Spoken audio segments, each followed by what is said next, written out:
We are finally doing something with this daikon today. It's time. All of them still seem good. There's nothing wrong with them. This first recipe that I'm going to do, I have to salt the daikon for 2 hours. So let's get on that. To prepare the daikon, I first cut the tops and the bottoms, as well as any long roots that are hanging off of them. I then scrub them really well to get the dirt out of all of those nooks and crannies. The recipe says not to peel them, but I actually prefer to peel the daikon. So I peeled them. I always say to make things that you're gonna eat. So if this makes me eat the daikon by peeling it, then I'm going to peel it. So I peeled them and then I cut them into 1/4 inch matchsticks. The recipe says 2.5 by 1/2 inch, but I decided that I wanted them to be more like strips. So that's what I did. I used 8.8 pounds of daikon. The recipe calls for 3 pounds. I need to add approximately 4.8 grams of salt to the daikon. I rounded it up and just did 5 grams, poured it all over the daikon, make sure everything was covered in the salt, and then we have to wait 2 hours. While those daikon are doing their thing, releasing their liquid, we are gonna go to the garden and harvest and water. I haven't been there since Wednesday, so I'm sure there are some things to harvest.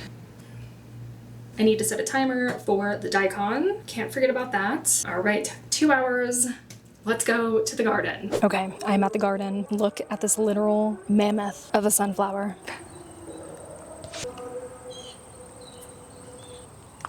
A garden neighbor has all of these sweet peas growing. Look how beautiful they are. Wow. Here is a pinto bean. Yeah, that looks definitely ready.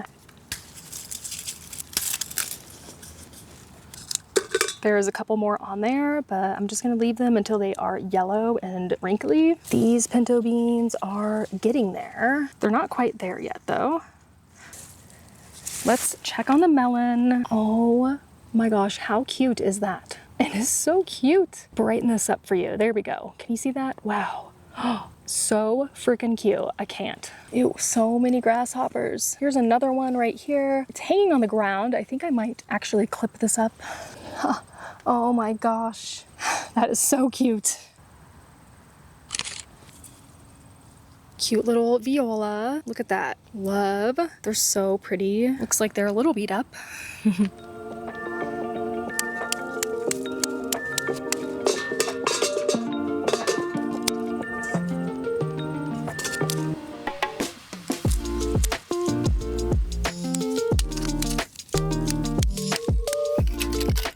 There are 2 corns in here that I need to harvest, I think. Oh gosh, the earwigs I can't handle. Ew. Oh, the worst is when you're peeling back the corn and there's a whole family of earwigs. Just not my fave. Okay, I just tore it off of the plant. That works. Anything else?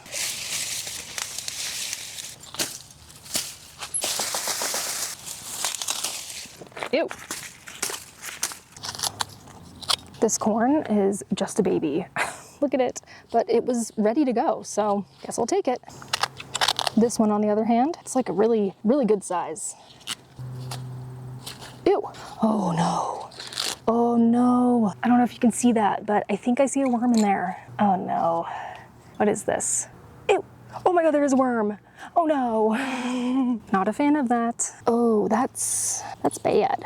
That's why I put the oil in that one time, but I didn't do it again. Actually, I forgot. So, whoops. Nothing too bad. I can't tell if this is corn smut or worm damage. I don't see any more worms though.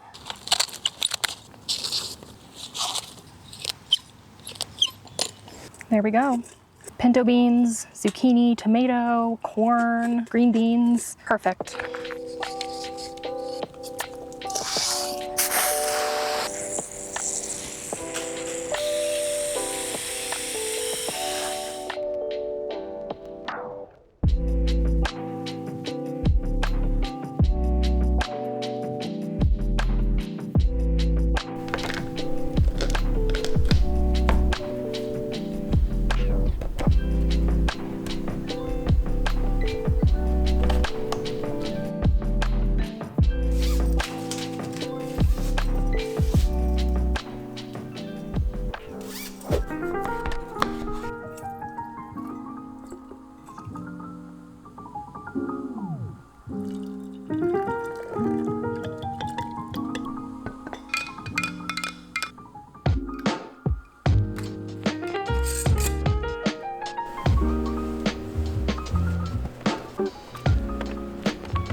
This right here is the daikon after 2 hours. I'm gonna squeeze as much water out of this. See how flexible they are? I just tried a piece and it's not too salty. It's like just enough salt. The recipe said to dry this on a tray covered in cheesecloth outside in the sun for 2 to 3 days. I'm gonna do it in my dehydrator because that makes the most sense to me. I'm just gonna spread these out evenly and then I'm gonna put them in my dehydrator at the lowest temp for about 24 hours. I'm gonna check it tomorrow morning and see how they look.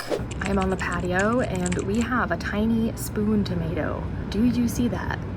So cute. Also over here as well.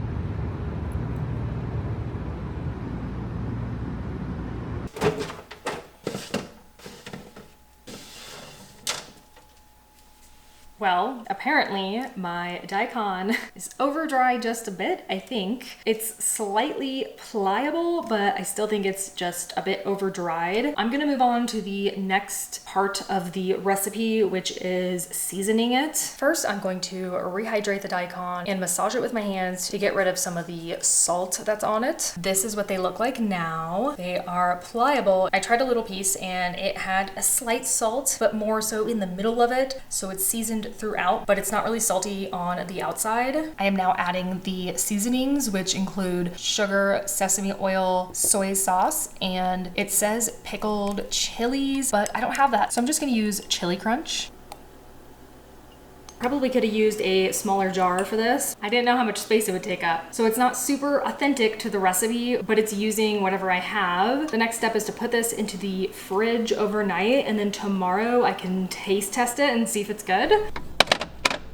Our next daikon adventure is going to be something called chicken moo. Yes. Chicken moo. And no, it has nothing to do with chicken. I don't eat chicken. Chicken moo is like sweet pickled daikon. It's super crunchy, it's super delicious, and they usually sell it with Korean fried chicken. If you've ever had Korean fried chicken in any way, shape, or form, usually it comes with chicken moo. As always, all of these recipes are linked in the description, so you can go check them out. Make them with the daikon you've grown or daikon that you bought at the store. It doesn't matter. I encourage everybody to go and try something new. You never know what you might like. And although daikon is an interesting radish and it smells funny, I love them so much. I think they're really great. So go out there, buy a daikon, and try some fun new daikon recipes. I washed these really well, and now I'm going to peel them. I cut this recipe in half so I could save some of my daikon for my third daikon preserving adventure, which just so happens to be my favorite way to preserve daikon. So I'm only using this small amount of daikon for the chicken moo. I heated vinegar, water, sugar, and salt up on the stove, just enough to dissolve the sugar, and then I turned it off. The recipe doesn't even heat it up on the stove at all, but I wanted things to go a little bit faster, so I heated it up on the stove and let it sit at room temperature to cool down.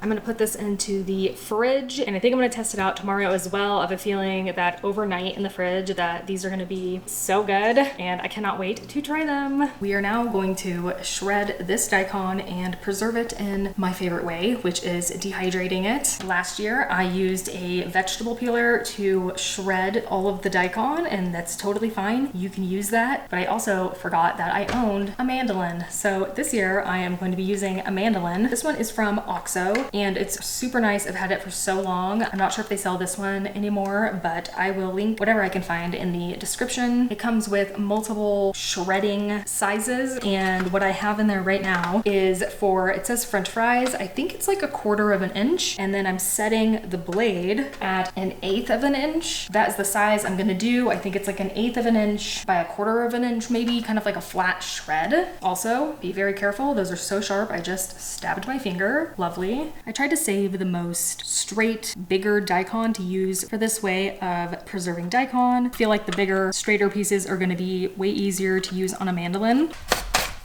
Did it work? Okay, yeah. Oh, they're like really tiny pieces. I'm gonna bring the blade down lower to 3/16 of an inch because, I don't know, it's not really shredding like I want it to. There we go. That's kind of what I want. 3/16 of an inch by 1/4 of an inch. All right, I'm gonna put you on a time lapse and I'm gonna get through this whole pile of daikon.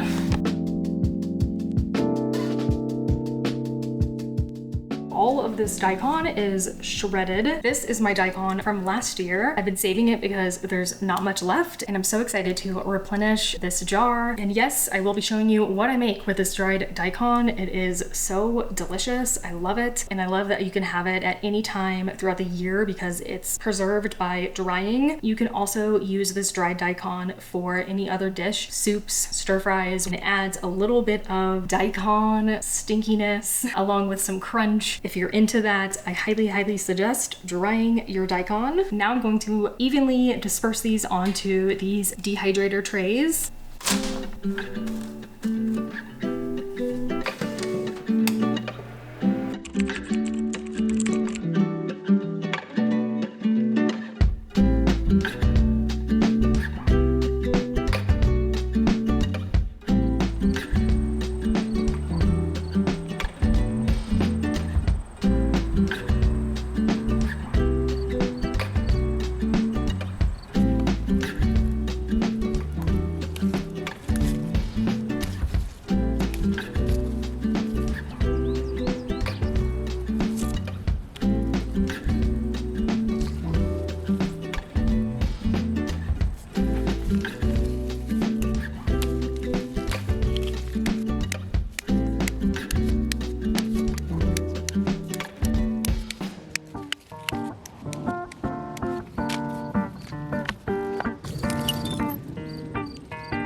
Before we get to the daikon, I went to Trader Joe's and I got something so exciting and I really want to show you what it is. Also, this is the harvest from the garden. I also have to take care of this. The first thing, well, my girlfriend requested croissants, so I got butter croissants. This is also very exciting, but it's not the thing I want to show you. These chocolate donut holes are amazing. They're back for some reason. They're like seasonal, I think, and I cannot wait to eat both of these. I am trying to gain weight, so this is the perfect snack for me to eat the entire thing. I'm excited about it.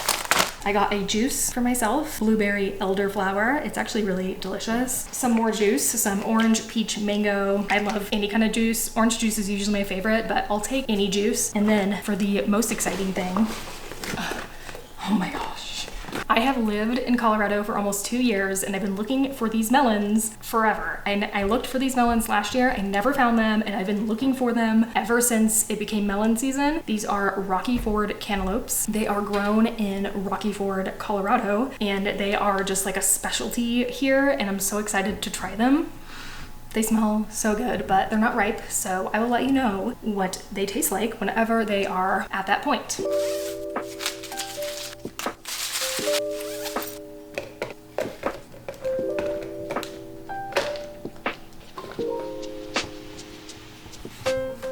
I just cored all of these tomatoes and it wasn't recording, so that sucks. But more tomatoes going into the freezer for future sauce.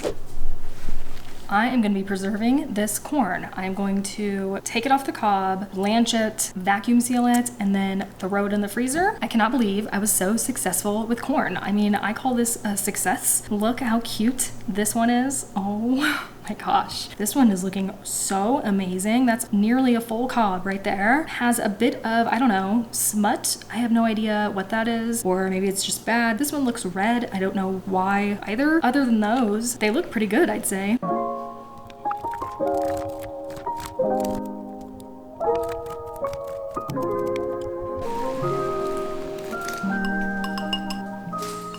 So I'm gonna make this daikon salad that I've been talking about so much. And the first thing I need to do is rehydrate the daikon. So I put the daikon back into the dehydrator really quick because it's not as crispy as the old daikon and it had a little bit of bend, so I want it to go just a little bit longer. In the meantime, I am going to be trimming these green beans, blanching them, vacuum sealing them, and putting them in the freezer because we have so many. I think I'm just going to leave them whole, so I'm just going to cut off both end pieces. I also have one random long bean and I'm just going to add it to the beans.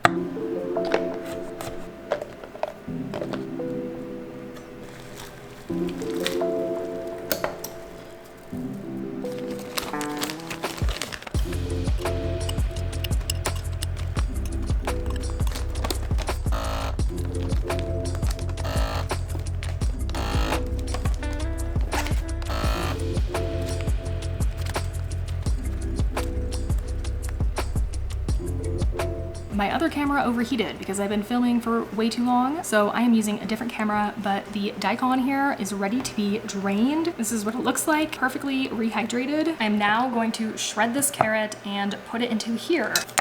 As always, this recipe is going to be linked in the description. I am not using the seaweed / saltwort in the recipe. I am using carrot instead. And now I am making the sauce. I think you're supposed to put the mayonnaise on top of the salad, but I'm just going to mix everything together. I know this is so strange and it looks really weird, but I promise you it's actually really, really good. I'm going to add in green onions. Also, I cut this recipe in half, but I didn't half the sauce. That's why there's so much sauce on the bottom, but it's okay because the sauce is so good. I broke out my fancy rice bowl for this. Cheers. So good. While we are trying daikon, I'm gonna try this chicken moo that we made yesterday. Ooh, has that daikon stink for sure. I'm used to more of a cooked pickle, if that makes sense, rather than a refrigerator pickle. So I am interested to see how these are gonna taste. I also think that they might need more time. It's only been overnight. Okay. Oh, okay. I'm gonna say they're okay. They don't taste as super sweet and mellow as the ones that you usually get at like a Korean fried chicken shop. They are a little spicy and they have like that radish bite. And they also have that daikon stink in there.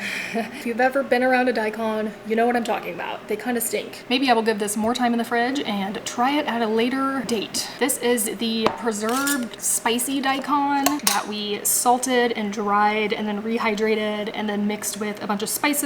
There we go. Smells so good, actually. Oh, let's try these pieces. Okay, good. They would definitely be good as a topping on top of noodles. They are spicy. They have that daikon bite. They are salty and they're good. They're kind of crunchy. Not bad. And I guess you could call this our fourth way of preserving daikon, and it's in kimchi. I'm gonna try this again. I clean these chopsticks really well. Let's dig around and see how it is. There we go. I need something from the depths of this kimchi. Are we ready? Oops. Are we ready for this? Okay. That is actually so good. I think it might be done. It is soured enough for me and the salt has mellowed out a bit. Wow, that is actually so good. It's not too spicy, which is how I like it, but there's a hint of spice. So good.